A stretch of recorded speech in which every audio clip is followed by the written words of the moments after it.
I love you, Lord, for your mercy never fails me.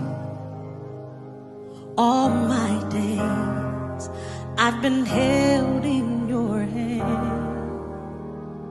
From the moment that I wake up until I lay my head, oh, I will sing of the goodness of God. Lalu kita berkumpul, sekarang kita berkumpul. Tadi malam juga keluarga pada berkumpul sampai tengah pagi ya. Mau pagi. Semoga sekarang gak ngantuk. Kita mau bersyukur dulu kepada Tuhan atas berkat dan kesetiaan Tuhan. Kalau masih kuat kita berdiri boleh? Ini lagu Hormat Bagi Allah Bapa, tahu ya? Tahu ya.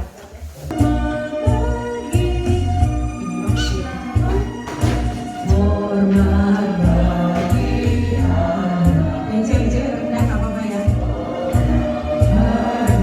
Roh hidup ketiganya yang besar. Haleluya, haleluya, ketiganya yang besar.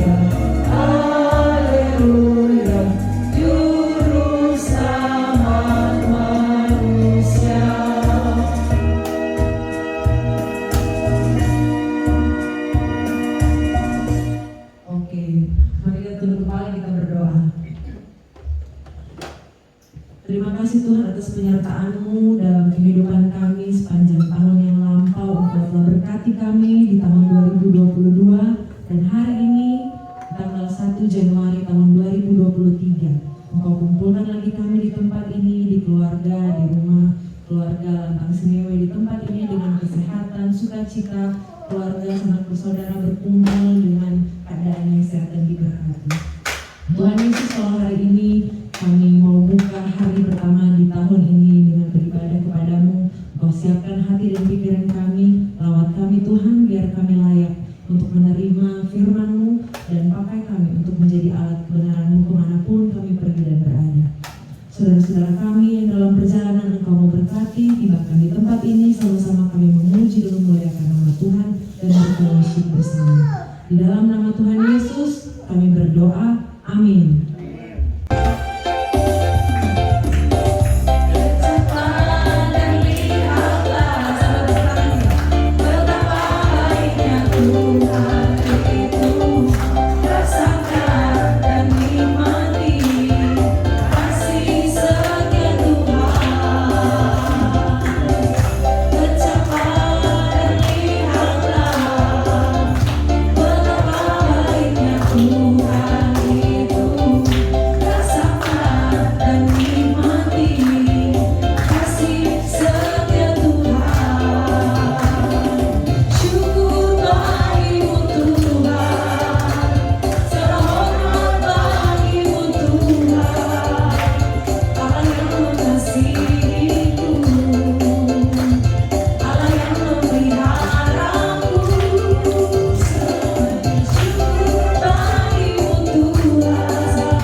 buka pikiran kami, agar kami mampukan untuk menerima firman-Mu sabda-Mu pada siang hari ini.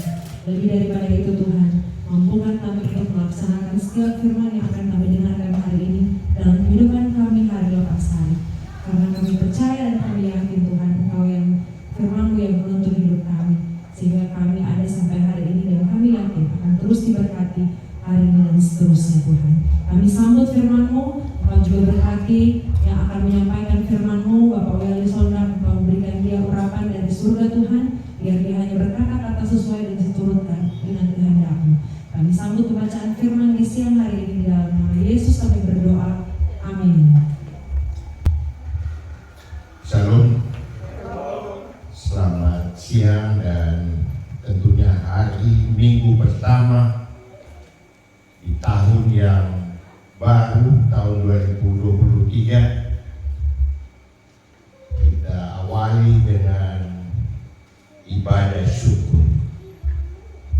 Saya beberapa hari lalu diberitahu lewat Hedi, katanya ada ibadah syukur. Syukur karena Tuhan begitu baik ya. Jadi tadinya Oma ada di rumah sakit, tiba-tiba sebelum tahun baru diizinkan boleh pulang ke rumah. Ini sesuatu yang sangat kita syukuri.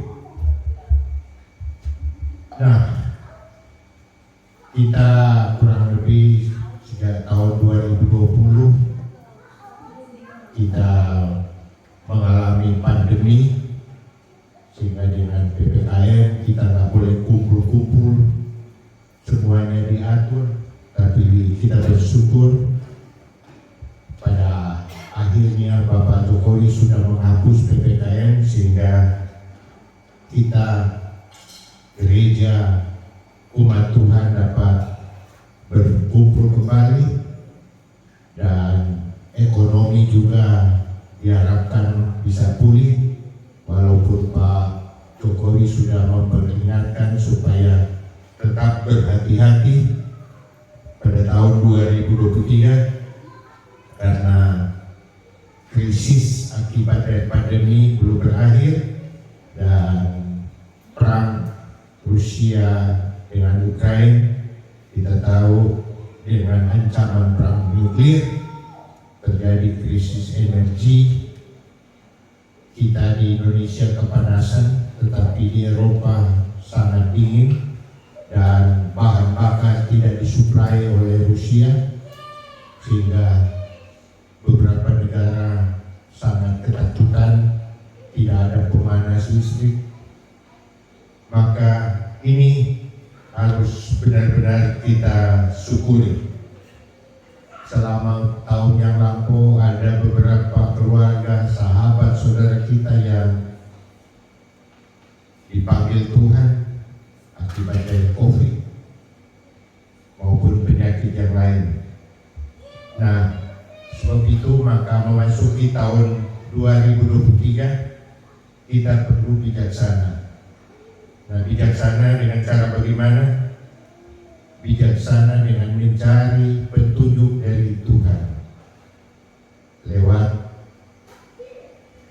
firman Tuhan, karena firman Tuhan itulah menjadi alat pedoman hidup bagi kita yang percaya kepada Kristus.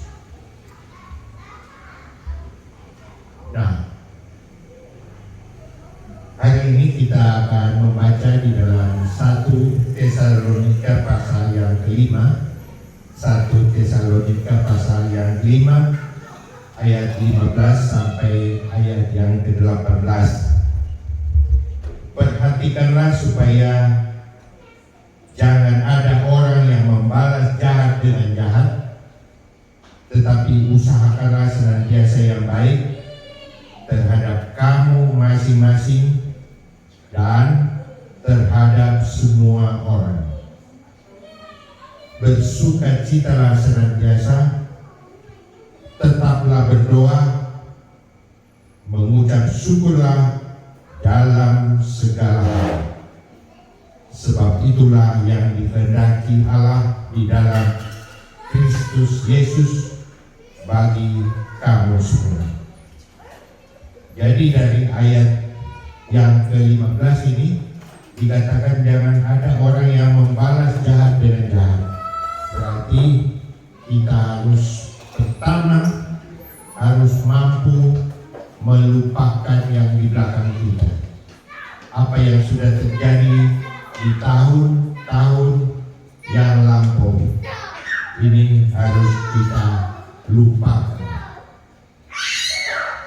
Sebab itu di dalam Filipi pasal yang ketiga ayat yang ke-13, saudara-saudara, aku sendiri tidak menganggap bahwa aku telah menangkapnya, tetapi ini yang kulakukan. Aku melupakan apa yang telah di belakangku dan mengarahkan diri kepada apa yang di hadapanku. Rasul Paulus menulis surat Filipi ini karena dia tahu masa lalu dia begitu buruk. Dia menjadi penganiaya, mengejar dengan mandat dari para ahli Taurat, kaum Farisi, imam besar. Dia mau menangkap setiap pengikut Kristus untuk dianiaya dan bahkan dibunuh sampai mati. Termasuk kita tahu Stefanus yang adalah rasul pertama yang menjadi martir, dan dikatakan Rasul Paulus pada saat itu masih bernama Saulus. Dia kemudian menyaksikan penyiksaan terhadap Stefanus. Nah, di sini kita melihat kemudian Rasul Paulus yang begitu tidak bernilai bagi kita atau umat Kristiani pengikut Tuhan pada saat itu, tetapi kemudian diambil oleh Tuhan, dijadikan seorang yang besar. Nah, di sini Rasul Paulus katakan dia tidak menganggap, dia telah menganggap, dia lakukan, dia melupakan apa yang di belakang.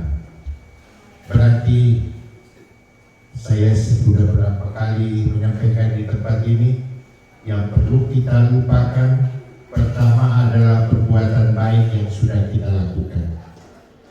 Sebab kalau kita ingat-ingat terus perbuatan baik yang pernah kita lakukan, lalu kalau suatu saat kebaikan kita tidak dijawab dengan baik, maka kita menjadi kecewa, kita menjadi marah. Yang kedua, kita lupakan kesuksesan kita di masa lampau. Sebab kalau kita ingat kita ini sukses, maka berarti kita tidak akan mau belajar lagi untuk lebih sukses. Kita lihat motivasi yang dilakukan oleh Gojek yang tadinya cuma jemput manusia, tiba-tiba berubah motivasi. Mereka berubah menjadi penjemput makanan, pengantar barang, dan ternyata Gojek mampu survive. Yang ketiga, kita lupakan kejahatan orang lain kepada kita. Sebab kalau kita masih ingat kejahatan orang lain, kita tidak bisa bahagia. Dan yang keempat, kita lupakan kegagalan kita di masa lampau. Manusia tidak ada yang sempurna, pasti ada kesalahan, pasti ada kekurangan, karena hanya Tuhan yang sempurna. Saya masih ingat waktu itu ngobrol dengan Cinona, dia bilang, sudah ikut Tuhan kenapa masih gagal?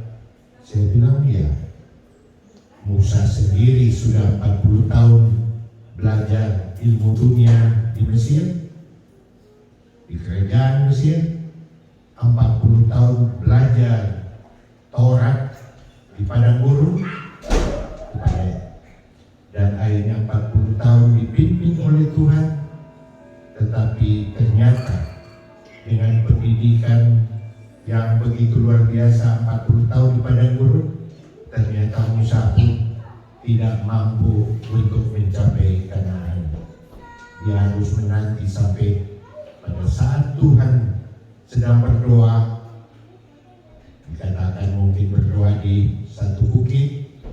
Nah, di situ lalu kelihatan ada bayangan Yesus di tengah, lalu di kiri kanan ada Elia dan Musa.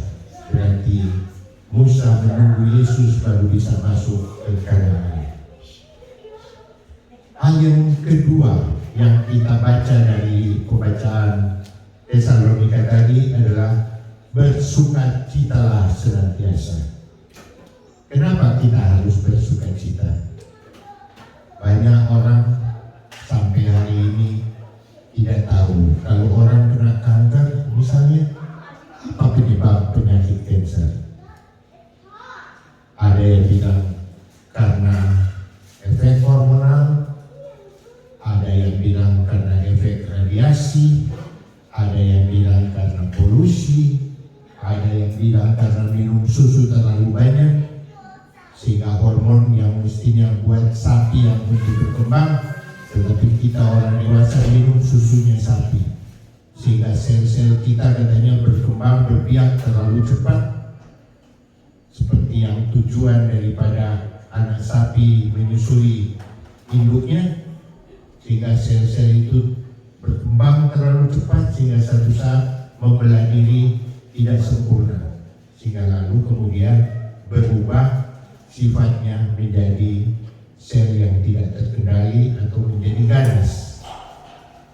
Banyak penyebabnya, tetapi Alkitab mengatakan bahwa penyakit kanker itu kita bisa baca di dalam Amsal pasal 17 ayat yang ke-22.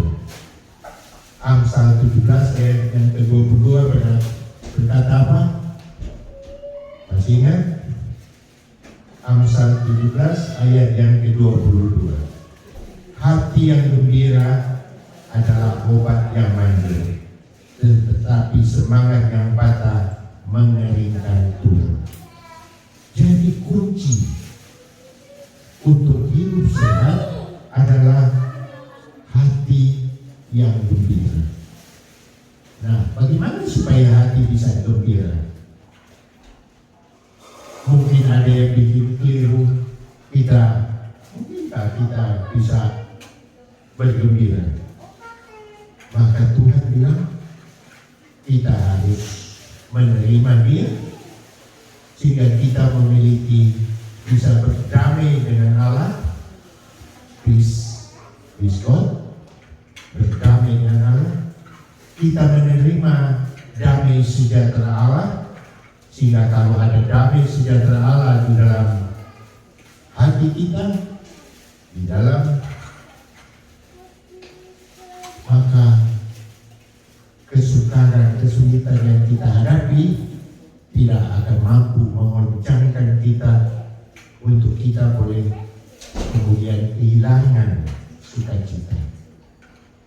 Karena apa? Ada damai sejahtera yang kita terima dari Tuhan. Dan akhirnya janji Tuhan, kita boleh menerima peace in God, damai sejahtera bersama dengan Tuhan sekali kelak. Sehingga walaupun kita lagi sakit, mungkin sudah waktunya Tuhan mau panggil, kita tetap bersukacita, karena kita tahu bahwa hidup di dunia ini hanya sementara.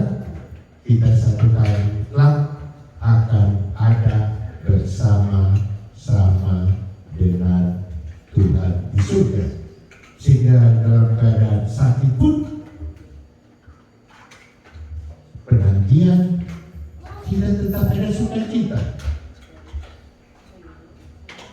Nah, dari 1 Tesalonika itu kita beralih ke bagian yang ketiga. Tuhan bilang, tetaplah berdoa. Nah, doa sering disebut sebagai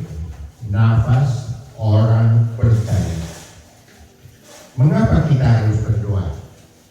Ada yang bilang, bukankah Tuhan kita Maha Tahu? Kalau Dia Maha Tahu, berarti Dia tahu apa yang terjadi dengan diri kita. Kalau Dia tahu apa yang terjadi dengan diri kita, juga Tuhan tahu apa yang kita inginkan. Kalau begitu, kenapa masih harus berdoa? Kenapa masih harus berdoa? Jawabannya adalah dengan berdoa berarti kita mau mengakui bahwa kita ini adalah manusia yang lemah, bukan Superman. Kita manusia yang penuh dengan kekurangan. Kita tidak memiliki kemampuan dan penuh dengan keterbatasan. Dengan berdoa, kita mau menyatakan diri kita kepada Tuhan bahwa kita sebagai orang yang beriman, orang yang percaya, mau tetap percaya dan berharap dan mau bergantung kepada Tuhan. Jadi kita berdoa karena kita berharap menyerahkan ketergantungan kita kepada Tuhan. Kita ingat di Taman Eden, Adam dan Hawa sudah berada di tempat yang terbaik. Sebab ketika Tuhan menciptakan manusia pertama, dikatakan setelah dilihatnya seluruh ciptanya baik, barulah Dia menciptakan manusia. Tetapi kemudian manusia ini tidak mau lagi bergantung kepada Tuhan. Kenapa? Dibuktikan dengan dia mau mengambil dan memakan buah pengetahuan. Makan buah pengetahuan itu apa? Dengan tujuan supaya dia mau jadi sama seperti Tuhan, tidak lagi bergantung kepada Tuhan, dan akhirnya dia mau melepaskan diri dari ketergantungan kepada Tuhan. Kita masih ingat ya, ketika Daud menghadapi Goliat, apa yang dia gunakan? Dia sandarkan hidupnya kepada Tuhan. Dia katakan kepada Goliat, raksasa Filipi yang 3 meter lebih tingginya, dia bilang, engkau datang dengan pedang dan lembing, tapi aku datang dengan nama Tuhan. Dengan cara seperti itu, maka batu yang dia pakai untuk mengayunkan kepada Goliat bisa tepat sasaran. Dia berhasil karena dia bergantung kepada Tuhan. Nah, dengan berdoa kita mengakui bahwa kita memiliki Tuhan yang Maha Kuasa, Maha Kasih, dan senantiasa mau menolong kita. Waktu di rumah sakit, kita lihat Oma sedang sakit, timbul keinginan berdoa untuk Oma. Kita minta Tuhan, kalau boleh, berikan yang terbaik untuk Oma, berikan yang kesembuhan, beri hikmat kepada para dokter, perawat, supaya dapat memberikan pengobatan dan tindakan yang terbaik buat Oma. Doanya sangat simpel, tetapi karena kita nyatakan keinginan kita dengan merendahkan hati, kita tidak memerintah Tuhan, tetapi kita mohon kemurahan Tuhan. Dan ternyata Tuhan memberi yang terbaik buat Oma. Hal yang ketiga, hal yang keempat, ini adalah hal yang terakhir. Mengucap syukurlah senantiasa. Jadi mengucap syukur atas kasih karunia Allah. Rasul Paulus dan tulisan suratnya kepada Timotius, 1 Timotius 1 ayat 12. Rasul Paulus mengakui, aku bersyukur kepada Dia yang menguatkan aku, yaitu Kristus Yesus Tuhan kita, karena Ia menganggap aku setia dan mempercayakan pelayanan ini kepadaku. Jadi Rasul Paulus mengatakan dia bersyukur karena dia boleh melayani Tuhan karena kekuatan penyertaan daripada Tuhan itu sendiri yang menjadikan dia berhasil melayani Tuhan. Jadi kita bersyukur sebab apapun yang terjadi dan akan terjadi, kita nggak tahu apa yang akan terjadi hari depan kita, tidak lepas dari pengetahuan dan campur tangan Tuhan. Dan kita percaya apa yang Tuhan rencanakan selalu dan selalu yang terbaik, sehingga kita tidak perlu lagi mengeluh, menjadi kecewa dan menjadi marah kalau Tuhan mungkin belum menjawab. Tuhan mungkin memberi jawaban yang berbeda daripada apa yang kita doakan, karena kita tahu percaya yang terbaik yang Tuhan berikan. Marah dan benci tidak akan menyelesaikan masalah. Beberapa hari lalu saya ada lihat satu contoh di WhatsApp. Itu ada orang yang membuktikan. Jadi ada kaleng Coca-Cola, 2 kaleng, dua-duanya dikocok. Setelah dikocok berkali-kali, lalu satu kaleng itu dibuka penutupnya. Maka apa yang terjadi? Busa daripada Coca-Cola itu berhamburan menyembur keluar, merusak, mengotori meja, taplak meja, dan mungkin pakaiannya juga, karena tutupnya dibuka. Sedangkan Coca-Cola yang satu tidak dibuka. Mungkin setelah dibiarkan semalam, kalau toh dibuka, maka tidak akan muncul lagi busa yang meluap. Dari sini kita belajar, ketika kita sedang marah, lebih baik kita diam. Karena kalau kita diam, maka mungkin besok sudah akan tenang, sehingga bisa berpikir, berkata, berbuat yang lebih bijaksana. Jadi kesimpulannya, apapun yang terjadi, tetap lakukan yang terbaik untuk sesama dan untuk memuliakan Tuhan. Yesaya 59 ayat yang pertama katakan, sesungguhnya tangan Tuhan tidak kurang panjang untuk menyelamatkan, pendengarannya tidak kurang tajam untuk mendengar. Jadi memasuki tahun 2023 ini, kita tetap berdoa dan bersyukur dengan apapun yang terjadi. Amin. Kita akan masuk dalam doa. Saya nggak tahu apa Grace mau nyanyi, Grace? Iya?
Kita akan akhiri ibadah kita pada siang ini.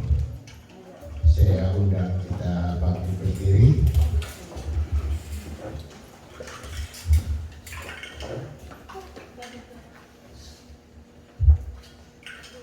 Bapa Surgawi yang kami boleh panggil di dalam nama Yesus Kristus, Engkau Tuhan Juru Selamat kami yang hidup. Pada siang hari ini ya Tuhan, kami boleh memuji, membesarkan nama-Mu, dan terlebih boleh menerima berkat firman-Mu. Lewat bacaan firman yang sudah kami dengar, kami Tuhan diingatkan, supaya kami boleh menanggalkan hal-hal di belakang kita di tahun 2022. Dan kami harus tetap bersuka cita dan tetap berdoa serta mengucap syukur di dalam segala perkara. Karena kami tahu ya Tuhan, kami ini manusia yang lemah, penuh dengan kekurangan, keterbatasan, tetapi hanya Tuhanlah yang Maha Tahu, Maha Kuasa, Maha Kasih, yang dengan setia mau menolong setiap umat-Mu yang berseru kepada-Mu dan berharap kepada Tuhan.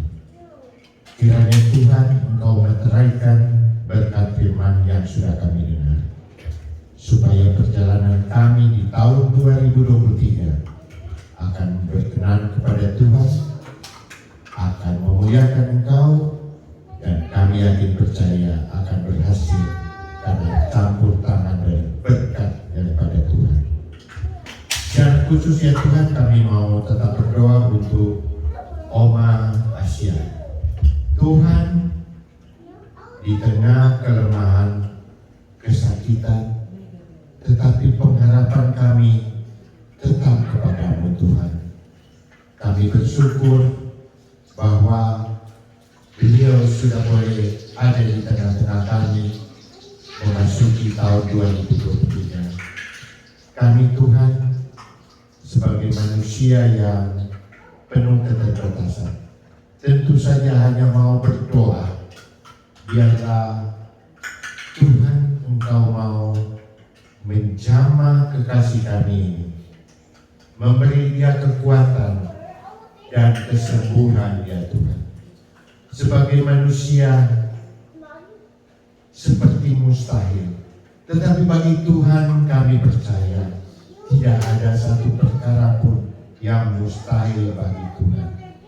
Kalau Tuhan berkehendak, Tuhan kami mohon Engkau sembuhkan dia oleh bilur-bilur-Mu di atas kayu salib. Engkau telah memikul segala kelemahan kekurangannya.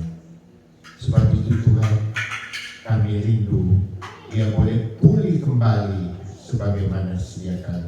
Walaupun itu sepertinya tidak mungkin, tapi kami tetap percaya Tuhan, bagi-Mu tidak ada yang perkara yang mustahil. Berkati obat-obat yang dia peroleh, sehingga dia boleh memperoleh kesembuhan yang sempurna. Kami juga berdoa untuk Opa Joni. Kami mendengar dia boleh jatuh, tetapi tangan Tuhan tetap menopang sehingga dia boleh pulih kembali dengan sedia kala. Terima kasih Tuhan buat campur tangan-Mu untuk Opa Joni. Tuhan berikan dia senantiasa hikmat, marifat, dan beri dia kekuatan dan kesehatan. Begitu juga seluruh anak-anak, baik Lucky, baik Mei, Sony, Yudi,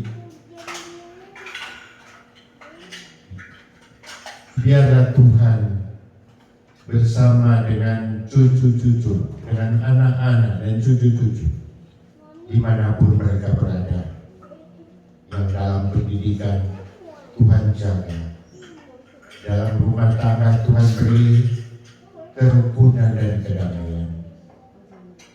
Begitu juga kami semua yang hadir di tempat ini, biarlah kemurahan Tuhan menyertai kami semua di tahun 2023 sebagaimana Tuhan sudah menyertai kami di tahun-tahun yang lalu. Terima kasih Tuhan. Kalau sebentar juga kami akan makan minum bersama-sama, biarlah Tuhan mau kuduskan makanan minuman yang sudah tersedia supaya menjadi berkat kekuatan bagi kami, dan Tuhan juga mau berkati tangan-tangan yang sudah menyediakan. Terima kasih Tuhan. Tak lupa juga kami tetap berdoa untuk bangsa dan negeri kami. Biarlah kemurahan Tuhan boleh terjadi untuk negeri kami. Terima kasih Tuhan. Ini saudara-saudaraku yang terkasih, bukalah tangan hati saudara. Terimalah berkat dan anugerah daripada Allah Bapa, kasih sayangnya Tuhan kita Yesus Kristus, persekutuan Allah Roh Kudus kiranya menyertai saudara sekalian, mulai saat ini sampai Maranatha. Yesus kembali di awan-awan menjemput kita sebagai gerejanya. Haleluya, haleluya, amin. Kita nyanyikan satu lagu. Bapa terima kasih. Bapa terima kasih. Bapa terima kasih. Bapa di dalam surga, ku berterima kasih. Amin. Terima kasih. Ibadat telah selesai.